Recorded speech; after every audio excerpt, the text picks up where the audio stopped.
카메라가 내 삶을 바꿨다. 스코틀랜드 에딘버러의 이색 박물관을 찾은 관광객이 뜻밖의 선물을 받았다고 합니다. 박물관에 들어가 체열을 감지하는 카메라 앞에서 자신의 모습을 찍어봤는데 왼쪽 가슴이 다른 색깔로 찍혔다는 거죠.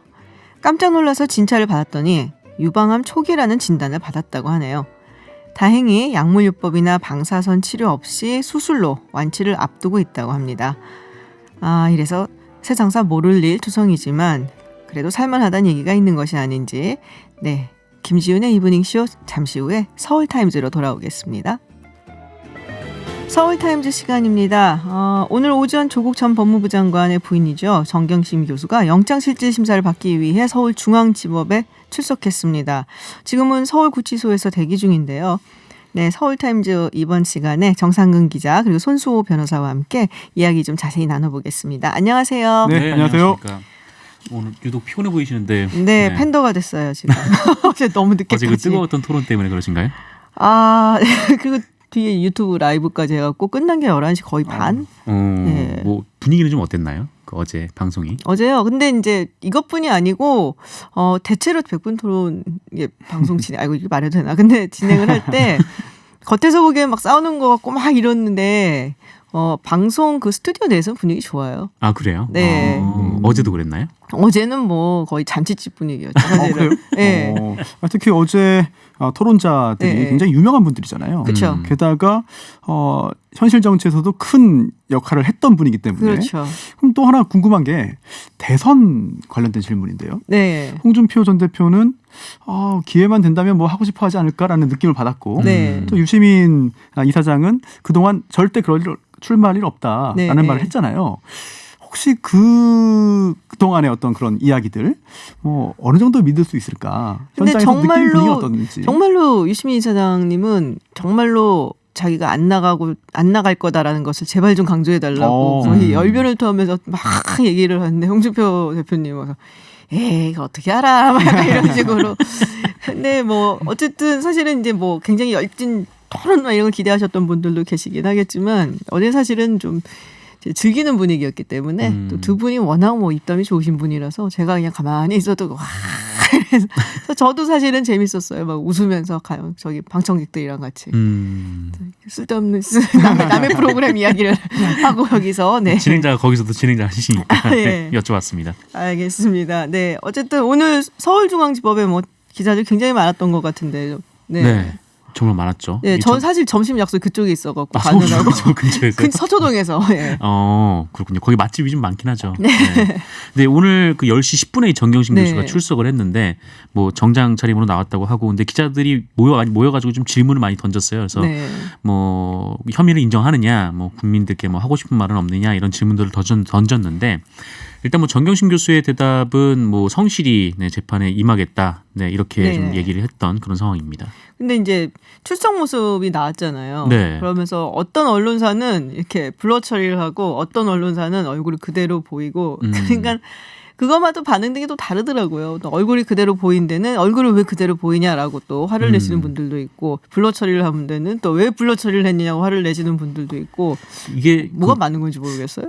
아마 언론사마다 각자의 뭐 객관 기준이 있을 텐데 근데 이게 뭔가 막 정립되고 그런 게 아닐 거예요. 근데 게다가 또 사실 이 정경심 교수라는 위치가 좀 애매한 게 이 조국 장관은 분명히 이제 공적 업무를 수행했던 공인이 맞지만 이제 정경심 교수는 또 그렇지가 않잖아요. 그리고 그렇죠. 이게 혐의가 뭐 이렇게 확정된 것도 아니고 또 그러다 보니까 또 정경심 교수가 거기에다가 또 신원을 또 드러내는 걸 또 원치 않았던 측면이 있고 그래서 아마 그것 때문에 좀 블러를 처리한 언론사들도 있을 거고 근데 조선일보 같은 경우에는 뭐 이게 특혜다라고 주장을 하면서 또 얼굴을 공개를 했더라고요. 어떻게 법적으로는 뭐가 없는 건가요? 기준? 네, 법률 또는 법령에 관련된 내용들은 없고요. 다만 공적인 부분과 연관되지 않은 인물의 경우에 그러한 보도가 보도가 됐다면 그 부분에 있어서는 언론사가 나중에 민사적인 부분이라도 책임질 가능성이 생기는 것인데 과연 정경심 교수를 어떻게 판단할 것이냐, 정경심 교수의 지위를 어떻게 볼 것이냐, 이미 공적인 인물이 적어도 간접적으로 된 것이 아니냐 이런 판단을 내린 언론사가 꽤 있는 것 같고 또 한 보도에 따르면 오늘 영장실질심사가 2차례 휴정이 있었는데요. 뭐 점심 식사 때문에 쉬었던 네네. 그 시간 동안에 검사들도 이 이야기를 했다는 보도가 있어요.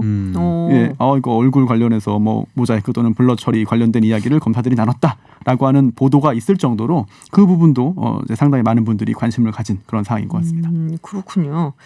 글쎄 뭐 분위기는 어떻다고 하나요?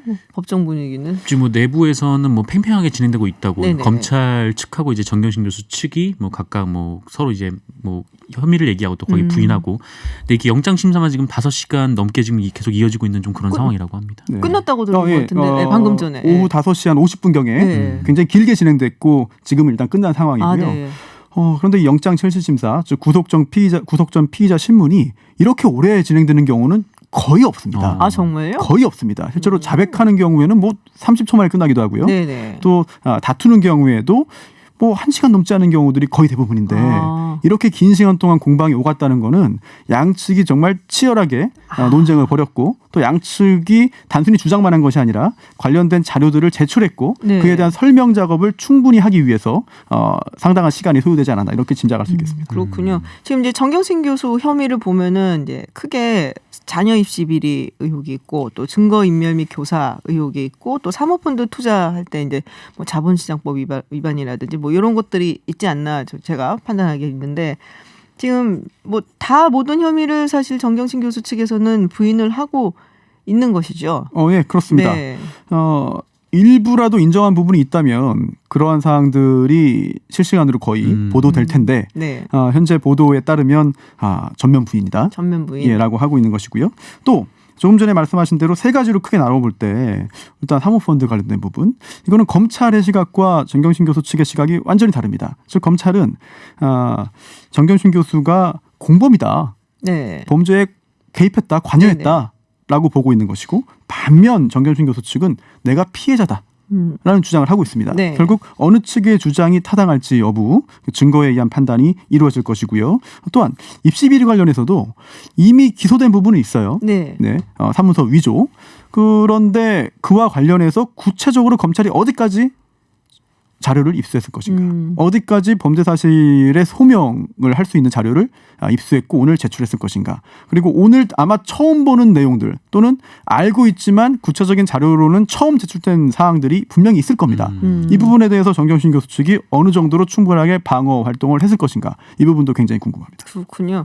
뭐 구속영장 뭐 발부가 되느냐 안 되냐 뭐 조만간 결정이 나긴 하겠지만 그 뇌종양 뇌경색 부분 이 부분도 어떻게 좀 작용이 될까요, 변수로? 뭐 언론 보도를 보면은 뭐 적용이 될 것이다. 이게 가장 중요한 네네. 변수일 것이다라고 보는 건데 그렇구나. 이거를 좀 중요한 변수라고 보는 쪽에서는 뭐 다른 혐의를 뭐 이제 구속할 사안이다고 보는 측면도 좀 있는 네. 것 같아요. 근데 뭐 어쨌든 이 법원에서 뭐 혐의의 다툼의 여지가 있다라고 얘기를 하면은 이 검찰 수사가 좀 괜찮게 이루어진 것인가라는 좀 의심이 좀 나올 수밖에 없는데, 근데 이게 만약에 혐의가 소명이 됐음에도 불구하고 이 건강상의 문제라고 하면은 그건 좀 얘기가 달라지는 그런 부분인 것 같아요. 근데 뭐 어쨌든 검찰에서는 이 정경심 교수의 건강 상태를 체크를 해본 결과 뭐 구속이 돼도 이제 문제가 없다라고 했는데 만약에 법원에서 또한 이 건강상의 문제 때문에 이 기각을 한다라고 하면은 또 이게 검찰이 그렇죠. 이거 제대로 본 것인가 건강상의 문제를. 근데 MRI 뭐 이런 조사 결과 낸다고 하지 않았나요? 이번에 법원에서 그 정경심 교수가? 이미 제출했다고 했죠. 네, 이미 검찰과 제출했나요? 얘기가 나누어졌다 이렇게 되어 있었습니다. 그렇군요.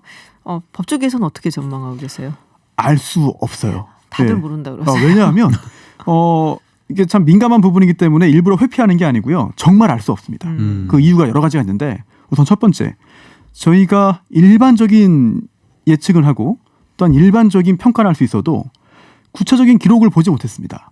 특히 정경심 교수 측 변호인도 오늘 처음 보는 자료가 있을 거예요. 그렇다면 그게 어떤 건지조차 모르는 저희 입장에서는 어느 쪽으로 판단하기 참 어렵고요. 하긴 주어진 정보가 좀 있어야지 판단을 할 테니까. 그렇습니다. 네. 또 두 번째는 이 구속영장 발부라는 게 딱 정해져 있는 원칙이 없다고 말할 수 있습니다.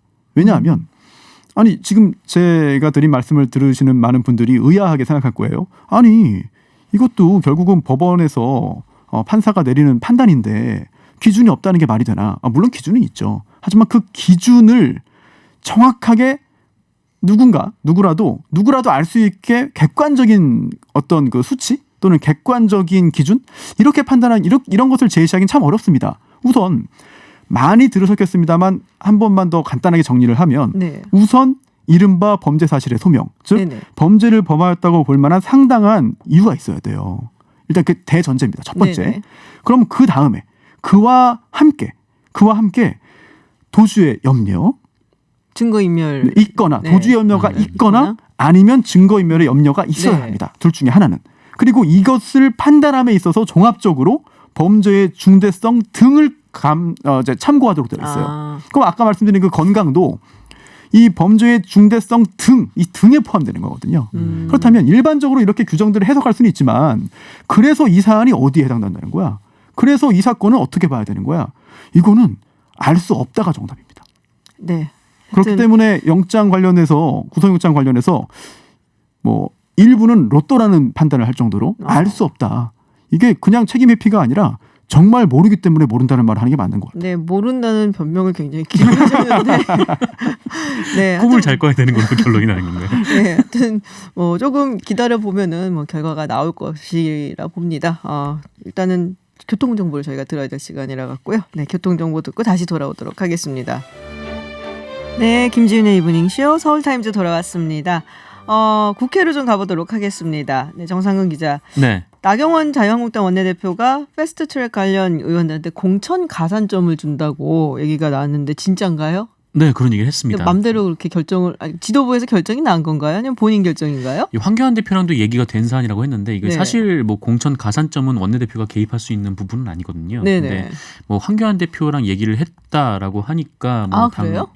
당 지도부랑도 어느 정도 좀 논의가 되었는지는 모르겠는데 그런데 이게 뭐 어쨌든 뭐 나경원 대표, 원기나 대표 입장으로서는 이 패스트트랙 때문에 의원들이 좀 불안해하니까 좀 네. 이런 말을 한 것처럼 보이지만 근데 이것 때문에 좀 당내에서도 좀 분위기가 좀 상당히 안 좋은 것 같아요. 어떻게 안 좋은데요? 왜냐하면은 이 공천에서 가산점을 더 주겠다는 건데 뭐 그렇게 되면은 공천 경쟁자들이 있지 않겠습니까? 그렇죠. 네, 공천 경쟁자들은 이제 손해를 보게 되는 거고 그 다음에 의원들만 가산점을 준다라고 하면은 이 보좌관들이나 당직자들은 또 어떻게 할 것인가? 네, 이 부분에 대해서도 좀 새로 또 뛰려고 준비를 하는 사람들 말씀하시는 그렇죠. 건가요? 네, 보좌관분들 중에서도 그리고 뭐 보좌관분들 정치에 꿈이 네, 그렇죠. 있는 분들도 네. 있을 텐데 이 그분들 같은 경우에는 그냥 뭐 법적 처벌만 받고 끝나는 것인가라는 부분이 있고 이 또 하나는 이게 사실 만약에 뭐 검찰에서 이제 그러니까 기소를 하고 나서 네. 재판에서 유죄가 나올 경우에 가산점이 문제가 아닌 상황이 도래를 하는데 네, 그 부분에 대해서는 또 어떻게 할 것인가 이게 좀 정치적으로 어떻게 해법을 마련하는 게 아니라 그냥 뭐 가산점을 준다 이렇게 얘기를 하는 거는 좀 너무 뭐 좀 부족한 대응이 아닌가 좀 이런 얘기도 나오고 있습니다. 근데 변호사님 사실 네. 이분들이 어떻게 네. 보면 검찰 소환에 응해서 조사를 받고 네 기소가 될 수도 있는 분들인 거잖아요. 가능성이 충분히 있죠. 네. 예, 근데 실제로 공천 가산점을 준다 이거 어떻게 보세요? 물론 어떤 정당이 공천을 어떻게 할 것인지 이거는 정당 내부의 어떤 결정 사항이라서 네. 외부에서 그게 옳다 그르다를 판단하기는 쉽지 않습니다. 네네. 하지만 그거는 정치적인 부분이고 아니 국회가 무엇인가? 정당이 무엇인가? 국회의원은 무엇을 하는 것이고 이제 총선거라는 게 국회의원을 새로 뽑는 건데 그렇죠. 그러면 어떤 공당이 어떤 사람을 자기 당의 공직자 후보로 추천을 하고 이게 공천이잖아요. 추천을 하고 국민의 선택을 받아서 국회의원이 된 후에 국회를 구성하고 국가와 민족을 위해 일을 하겠다. 그 일 중에 가장 중요한 게 바로 법을 만드는 겁니다. 게다가 이 이른바 국회 선진화법이라고 부르는 국회법, 네. 현행 국회법 그 부분은 자유한국당의 전신인 새누리당이 만든 거예요. 그렇죠. 주도해서. 네. 일단 본인들이 만든 규정을 본인들이 어겨놓고 그 어긴 사람들에 대해서 어긴 것으로 어겼을 가능성이 높은 사람들에 대해서 특혜를 주고 가산점을 준다?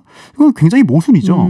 즉 정치적으로는 이러한 조치를 취하는 그 정당에게 뭔가 도움이 될지는 몰라도 네. 적어도 외부에서 바라보는 사람들 입장에서는 저게 도대체 뭔가 의도가 뭔가 저게 정말 잘 가고 있는 것인가라는 의구심을 가질 수밖에 없습니다. 나경원 대표가 사실 내가 책임진다라는 얘기를 했었거든요 예전에. 네, 근데 이제 지금 상황이 조금 안 좋게 몰리니까 이런 해법 아닌 해법을 내놓은 것이 아닌가라는 생각이 좀 드는데. 뭐 자유한국당 의원들 중에서는 그냥 검찰 소환에 응해서 그러니까 네. 차라리 해명을 하는 게 낫지 않나. 그러니까 내가 어떤 범죄를 저지르기 위해서 이렇게 한 게 아니라 뭐 이런저런 사정에 의해서 뭐 본인의 이제 신념에 따라서 이제 네. 한 거다 이렇게 해명을 하는 게 낫지 이렇게 계속 검찰 소환에 불응하고 하는 게 좀 더 좀 불리하지 않나라는 얘기도 좀 있는데 네. 근데 나경원 원내대표 같은 경우에는 뭐 그 의원들한테 뭐 나가지 말아라 뭐 예. 내가 다 얘기를 하겠다라고 하면서 이제 본인은 나가겠다라는 입장이거든요. 근데 그 시간이 좀 계속 뒤로 미뤄져서 아, 그렇지. 네. 국감 끝나면 나간다는 얘기가 했었던 것 같은데 국감은 국감이 이제 원래는 이제 국감이 거의 다 마무리가 됐는데 네. 이제 마지막 그 정무위 국감인가요? 거기까지 끝나면 간다라 그래가지고 아마 다음 달이나 돼야. 네. 그것도 또 의견서 작성을 하고 있다고 하니까 정말 갈지는 모릅니다. 아 그런 건가요? 의견서 작성하고 있다고 하니까요. 네. 다른 정당대에서 뭐라 그러나요? 뭐 정의당 같은 경우는 오늘 윤소아 원내대표가 뭐 또 한 말씀 주말에 하셨겠네요. 뉴스공장에 나오셨는데 나와서 조직폭력배 같다는 말을 하셨어요. 네. 그러니까 이게 뭐냐면은 그러니까 범죄를 저질러라 내가 뒤를 봐줄게 뭐 이런 거랑 뭐가 다르냐라는 게 이제 윤소아 원내대표의 주장이었는데 뭐 그것뿐만 아니라 뭐 다른 당에서도 이렇게 반응이나 뭐 분위기가 좋지는 않습니다. 네. 그렇군요. 참 글쎄 모든 국민들이 봤잖아요. 그 네. 장면을 사실 동물국회라는 얘기가 나오고 참 전부 다 이게 뭐냐라고 좀 음. 자괴감을 느끼는 장면들이 굉장히 많았는데 아까 말씀하셨던 것처럼 이제 정치적인 저항을 했을 뿐이다라고 나가서 의원들이 이제 자유한국당 의원들이 얘기를 할 수도 있다라고 했지만 글쎄 뭐 법적으로 봐서는 상관없는 거 아닌가요? 어떤가요? 그러면 그렇죠. 좀 가만히 되나요? 설령 그 시작은 정치적인 저항이었고 네. 또한 정치적인 이익을 위해서 또는 본인의 소신과 신념에 의해서 행동을 했다 하더라도 그게 현행법에 저촉되고 네. 또한 저촉되는 정도를 넘어서 법상 범죄라면 그에 대한 책임은 당연히 져야 되는 것이고요. 네. 또한 국회의원이라 하더라도 법 앞에 평등합니다. 출석 요구에 응하지 않고 거부할 그런 명분은 없는 것이고 또 나경원 원내대표가 이랬어요. 우리에게 뭐 범죄 혐의점이 있는 건 아니지 않느냐. 근데 있습니다. 당연히 있고요. 또 지금 현재 국회의원 110명이 입건됐어요. 그리고 자유한국당 소속 의원이 60여 명이 지금 입건됐습니다. 입건이라고 하는 거는 수사기관이 볼 때 범죄를 범했다고 본 거예요. 따라서 수사를 지금 진행하는 거고 수사의 대상이거든요. 우리는 그 법 없이 사는 사람들이 그런 거 몰라요. 아유. 그죠? 근데 혐의점이 그건 없다고 하는 근데 범죄 혐의가 없다고 하는 거는 글쎄요. 그냥 자유한국당을 지지하는 분들 입장에서는 그렇게 이해할 수 있겠습니다만 그렇지 않은 분들 볼 때는 뭔가 앞뒤가 안 맞는 주장인 거죠. 아 근데 너무 이게 영상이 많이 남아 있어가지고 그렇죠. 그 네. 영상에 그냥 그 국회 선진화법의 자막만 깔아놔도 이게 어떤 점에서 위반이 됐는지 너무 네. 잘 알 수 있을 보면 정도로. 그냥 나도 찍겠는데 그냥. 네. 그리고 국회 방송도 압수수색했거든요. 네, 이게 맞아요. 국회 방송이 뭘 잘못을 해서가 아니라 국회 방송에 있는 영상들을 객관적으로 이제 압수해서 추후에 수사의 근거로 쓰고 또한 기소할 경우에 유죄의 증거로 제출하기 위한 단계입니다. 그렇다면 자유한국당 의원들이 출석 요구에 응하지 않는다 하더라도 설령 응하지 않는다 하더라도 검찰은 지금 그에 대한 수사 절차를 진행하고 있다고 보는 게 맞겠죠. 그렇군요. 알겠습니다. 손학규 대표 얘기를 조금 해볼게요. 손학규 대표가 지금 당비를 대납했다. 네. 이준석 전 최고위원이 됐죠. 네. 이준석 전 그랬죠. 최고위원이 그 당비 대납 의혹을 제기를 했는데 이게 뭐 어떻게 된 건가요? 그러니까 손학규 대표가 본인의 이름으로 당비를 네. 내지 않고 이 다른 사람의 이름으로 당비를 냈다라는 겁니다. 이게 뭐 정당법 위반이다라고 주장을 네. 하고 있는 건데 뭐 어쨌든 이 정치자금법 위반 같은 경우는 뭐 간단한 문제가 아니다 이렇게 이준석 최고위원이 주장을 하면서 네네. 뭐 의혹을 해명해야 된다. 뭐 그러지 않으면 이 뭐 대표직에서 거리되는 모습도 볼 수 있다. 이렇게 네, 얘기를 하기로 했습니다. 얼마인데요? 당비 손학규 대표. 손학규 대표가 당비를 꽤나 많이 내더라고요. 그 손학규 대표 측에서 해명을 했는데 네. 한 250만 원씩 당비를 낸다. 당비 250만 원이나 돼요? 네라고 합니다. 대표라 그래서 그런가? 글쎄요. 이게 대표 네, 그 네. 직위에 따라서 당비를 지금? 다르게 내는 거는 좀 처음 들어보는 얘기인데. 생각보다 많네요. 근데. 네, 많이 내더라고요. 근데 어쨌든 손학규 대표 측의 얘기는 이렇습니다. 그러니까 이 손학규 대표가 뭐 그 금융이나 뭐 이런데 뭐 네네. 받지 못하는지 하여튼 예전부터 계속 이 당비를 이런 식으로 내왔다는 거예요. 그러니까 뭐 다른 사람에게 돈을 주고 네. 그 사람이 이제 당비를 납부하는 식으로. 근데 결국 이 자금의 흐름을 쫓아가 보면은 이 손학규 대표 측에서 돈이 나간 건 맞기 때문에 네네. 이것이 이제 정당법에 뭐 어긋나진 않는다라는 게 이 장진영 이 바른미래당 대표 비서실장의 얘기입니다. 그냥 본인이 직접 낼 수도 있지 않나요? 그죠? 글쎄 뭐 연세가 좀 있으셔갖고 잘 네. 뭐 우리 어머니도 잘 가시던데 은행 가갖고 잘 하시는데 온라인 뱅킹도 하시는데 저희 어머니 네. 이거 법적으로는 어떻게 네. 되는 건가요? 우선 법률에 근거해서 어떤 다른 사람의 법적인 책임을 추궁하고 잘못을 지적하려면 법을 정확히 알아야 돼요. 그리고 그 근거를 정확히 제시해야 되고요. 네. 거기서 약간 착오가 생기고 틀린 점이 생기면 본인의 주장이 무너져 버립니다. 그런 측면에서 이준석 전 최고위원의 법 해석은 적어도 저와는 좀 다른 것 같습니다. 아. 왜냐하면 지금 언론에 나오는 그런 제목은 기사 제목은 당비 대납이에요. 네네. 제가 그래서 정당법에서 대납이라는 글자를 찾아봤습니다. 근데 나오지 않습니다. 이 대납이라고 하는 거는 정치적으로 굉장히 많은 의도를 포함하고 있습니다. 굉장히 그래요? 부정적인 뉘앙스거든요. 네. 법 규정 31조 1항을 보면 이제 당비 관련된 규정인데요. 여기 2항이 이렇습니다. 정당 당원은요 같은 정당의 타인의 당비를 부담할 수 없다. 부담할 수 없다예요. 부담이라고 하는 건 실질적으로 누구 돈이냐를 따지는 겁니다. 즉 다른 사람이 전달해 줬다면 이건 대납이 아니에요. 네. 그리고 지금 정확히 손학규 대표 측에서는 전달해 준 거다. 네, 네. 나는 현금을 줬고 비서가 계좌로 송금했다. 네. 이거는 대납이 아니거든요. 법상. 적어도 법상 대납이라는 표현은 등장하지도 않습니다. 네네. 그렇다면 이 대납이라는 부정적인 뉘앙스의 용어를 쓰면서 뭔가 프레임을 씌우기 위한 정치적인 노력이 아니겠느냐 이런 생각도 듭니다. 그러니까 다른 사람이 내주고 손학규 대표 그 사람한테 변제를 네. 안 했으면은 문제가 네. 되는 건데 그렇습니다. 이거는 어쨌든 손학규 대표가 그 사람한테 예. 돈을 주었기 때문에 그렇죠. 변제가 돼서 그거는 문제가 없는 것이다. 네, 그리고 이 규정이 왜 생겼냐면요. 지금 이 손학규 대표의 경우가 정반대예요. 오히려 자신이 나중에 당내 경선 등에서 본인을 지지하게 만들려는 가짜 허수아비 당원들을 만들기 위해서 명의를 빌리고 당비를 대신 납부를 해주는 겁니다. 그런데 이게 아니라 오히려 뭐 다른 사람이 당대표의 당비를 대신 납부해줬다? 또는 부담해줬다? 이거는 애초에 이 제도가 탄생한 그런 배경과도 정반대거든요. 잘 이해가 되지 않습니다. 그렇군요. 조금 이따 이준석 전 최고위원 올 예. 거예요. 제가 물어볼게요. 네. 우리 손수호 변호사 이렇게 얘기하던데요. 하고서 네. 한번 제가 얘기를 부담이라는 거, 해볼게요. 대납이 아니라는 거. 네, 네. 알겠습니다. 네, 오늘 중요한 법적 지식 우리 많이 얻었죠. 그죠? 이래서 사람이 법을 알고 살아야 됩니다. 그러니까요. 네, 법을 알아야 돼. 알겠습니다. 네, 지금까지 손수호 변호사 그리고 정상근 기자와 함께했습니다. 감사합니다. 네, 감사합니다. 고맙습니다. 네, 지금 이 시각 해외의 핫한 뉴스를 알아보는 서울타임즈 시간입니다. 전주연 캐스터와 함께합니다. 어서 오세요. 네, 안녕하세요. 매일 오시느라 바쁘시죠? 네, 꼭 계셔야 되니까. 네. 네, 첫 번째 소식 방위비 분담 이야기예요. 에스퍼 미국 국방장관이 동맹국들 향해서 방위비 분담을 강조했다. 이제는 네. 에스퍼 국방장관이 대신 전달하나 보죠? 트럼프 대통령 뜻을? 그런 것 같습니다. 지금 사우디아라비아를 방문 중인데요. 동맹과 파트너들을 향해서 방위비 분담을 강조를 한 발언을 했어요. 취재진 질문에 답하는 과정에서 일본, 나토 회원국을 거론하면서 네. 나온 얘기였는데 우리나라를 콕 집어서 언급한 건 아닙니다. 네네. 그래도 지금 한미 방위비 분담 협상이 진행되고 있기 때문에 미국이 이렇게 공세를 취하지 않을까 요걸 예상할 수 있는 대목인데요. 방위비 분담이 다양한 형태가 있다. 이렇게 얘기를 했어요. 네. 그래서 기지나 공공요금 지불, 배치 비용 등도 포함된다. 이렇게 말을 해서 미국이 요구하는 것에는 주둔 비용만 들어있는 게 아니다. 이런 뜻을 나타냈습니다. 그래서 방위비 인상을 요구하는 근거 논리를 미국이 이렇게 내세우지 않을까 지금 예상이 되고 있고요.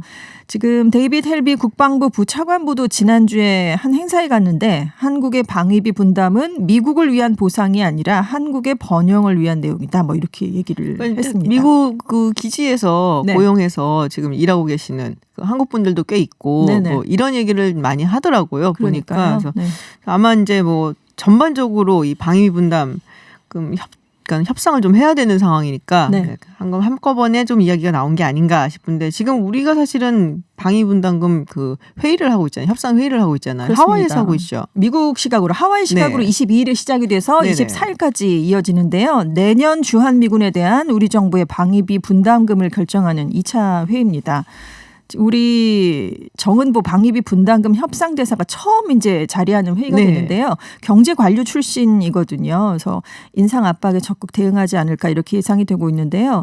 지금 미국이 총액 기준 49억 달러 후반대, 우리 돈으로 한 6조 원에 달하는 분담금을 내라. 이렇게 9월에 열린 1차 회의에서 얘기를 했었거든요. 네. 근데 올해 우리 방위비 분담금이 1조 389억 원이었습니다. 1조 300억 원대였는데 6조 원으로 올리라니까. 그렇죠. 우리 정부는 도저히 납득할 수 없는 수준의 과도한 인상이다. 그래서 지금 합리적이고 공평한 수준에서 방위비 분담을 한다. 이런 기본 원칙을 내세우면서 협상해 나가겠다. 근데 그 처음에 뭐 5배 올린다 그랬을 때 네. 에이, 설마 그러니까요. 막 그랬었거든요. 네네. 저 미리 트럼프 좀 그랬는데. 과정에서 먼저 네, 선수를 네. 치는 거겠지라고 했는데 진짜로 9월에 그러니까요. 진짜로 막 올리라고. 얘기했잖아요. 글쎄 뭐 최종이 여기로 결정나지는 않겠지라는 네네. 생각을 갖고는 있는데 네.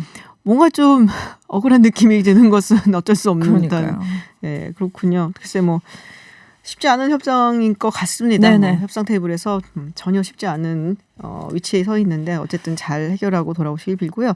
러시아 군용기 6대 지금 카디즈라고 이제 한국 방공식기별 구역에 진입을 해갖고 지금 우리 전투기도 뭐 대응 출격했다고 하는데 네. 지난번에는 영공 침입해갖고서는 한바탕 난리가 났었는데 그렇습니다. 또 그러네요. 7월이었잖아요. 네. 근데 어제 러시아 군용기 6대가 4차례에 걸쳐서 카디즈에 무단 진입을 했습니다. 그래서 우리 군이 전투기 10대를 긴급 출격시켜서 대응을 했는데요.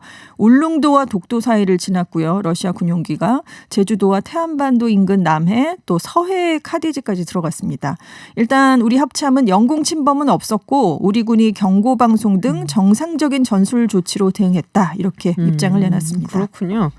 근데 뭐라 하지? 러시아 측에서는 아마 우리 잘 모르는 일인데 네. 라든지 우리 그냥 원래 하던 건데 뭐 이렇게 그렇죠. 반응이 보통 나오죠. 정리의 비행이다. 말씀하신 대로 국제 규범을 우리는 철저하게 준수했다. 이런 주장을 여전히 반복을 했어요. 러시아는 우리 카디즈를 인정하지 않고 있거든요. 그래서 네. 올해만 벌써 20번이나 무단으로 카디즈에 진입을 했습니다. 왜 이렇게 갑자기 무단으로 자꾸 들어올까? 지금 분석이 어떻게 나오냐면 미국하고 러시아가 지금 정치 군사적으로 관계가 안 좋잖아요. 네. 그리고 미국하고 구소련 간에 체결했던 중거리 핵전력 조약이 파기가 되면서 네. 미국이 한국, 일본 같은 아시아 지역에 중단거리 미사일 배치하는 전략을 지금 내세우고 있잖아요. 그래서 러시아가 여기에 아주 민감하게 반응을 하고 있다. 이런 얘기가 나오고 있습니다. 근데 이 이제 방공식별 구역이 사실은 이제 뭐 국제법적으로 인정이 된 영공 뭐 이런 거는 그건 아닌데. 아닙니다. 예. 네. 그래도 국가 안보 목적상 우리 영공으로 접근하는 군용 항공기를 조기에 식별하려고 설정을 했는데 이게 영공은 아니지만 진입하면 해당 국가에 미리 비행계획을 네, 제출해야 맞아요. 되거든요. 네. 아니면 전투기가 출격하는 게 당연한 제 기억에는 걸로. 러시아가 이러고서 한 번도 인정한 적이 거의 그렇습니다. 없어요. 네.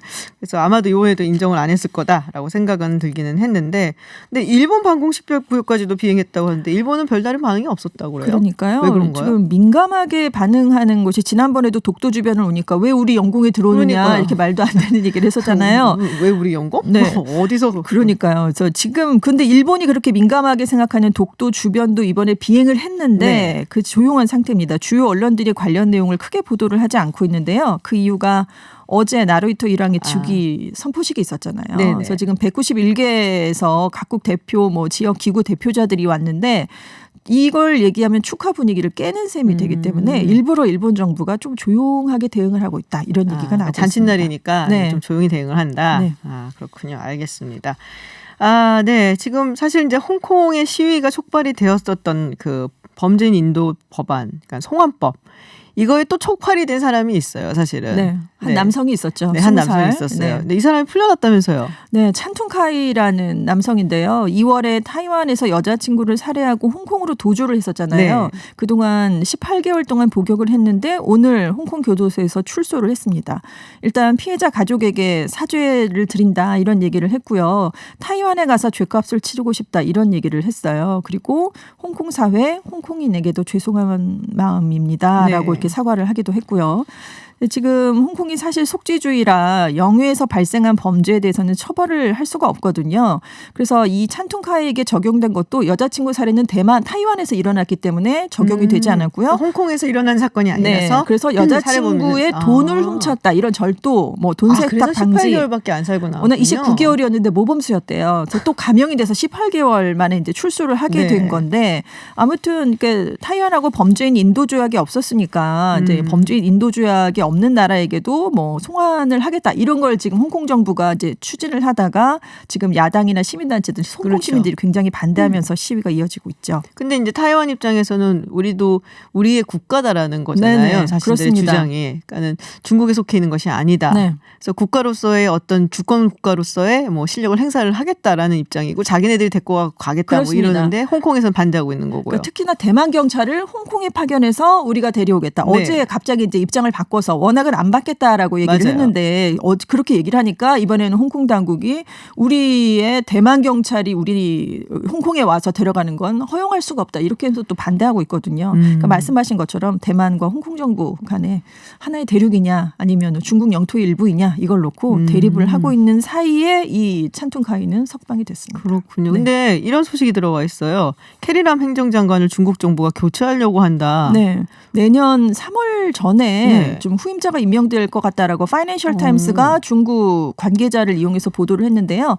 3월에 중국 최대 정치 행사 양회가 열리잖아요. 네, 이때 많은 주요 인사들이 이제 교체가 되기 때문에 그 전에 결정을 내릴 것이다. 그래서 시진핑 중국 국가주석이 최종 승인하면 그때쯤 후임자가 임명될 예정이다. 이렇게 얘기를 했는데 굉장히 좋아하지 않았나요? 자기가 시키는 대로 다 그랬는데 지금 4개월이나 계속되는 송환법 반대 시위에서 뭔가 리더십을 보여주지 못한다. 그거 이런 하나 진압 비판을, 못해 뭐 이건가 보다. 네, 이거를 너무 좀 지금 강경 진압을 하면서 오히려 더 사태를 불거지게 만들었고, 네, 그래서 이런 거에 대해서 좀 책임을 묻겠다 이런 얘기가 있는 것 같아요. 그리고 다음 달 구의원 선거가 있는데 네. 친중파가 지지를 하지 않고 있습니다. 그렇기 때문에 레임덕이 온 상태거든요 이미. 그래서 키리람 행정장관이 임기 5년으로 당선이 됐었는데 절반도 채우지 못했습니다. 그래서 내년 3월에 교체될 가능성이 있다 이런 얘기가 나왔습니다. 그렇군요. 참 그동안 이제 홍콩 시위 때문에 근데 굉장히 뭐 시끄러웠잖아요. 네. 근데 만약에 또 교체된다 그러면 그것도 홍콩에서 지금 시위하시는 분들한테 상당히 큰 변수로 작용할 수 있겠다는 그러니까 생각이 지금 드네요. 후임자로 이제 물망에 오른 분 중에 한 분이 헨리탕 전 정무국장인데 네. 캐리람 장관의 측근이거든요. 그러니까 네네. 이 사람이 또 임명이 되면 홍콩 시민들은 여전히 반대를 또 하겠죠. 네. 그렇군요. 알겠습니다. 오늘 외신 소식 여기까지 듣도록 하겠습니다. 지금까지 전주현 외신캐스터였습니다. 고맙습니다. 네, 감사합니다. 네, 1, 2부 끝났고요. 저는 3부에 픽으로 돌아오겠습니다. 지금 들으시는 곡은 며칠 전에 청취자 어벤졸리오스 님께서 신청을 하셨는데 그때 못 틀어드렸어요. 저니의 오픈 암스입니다.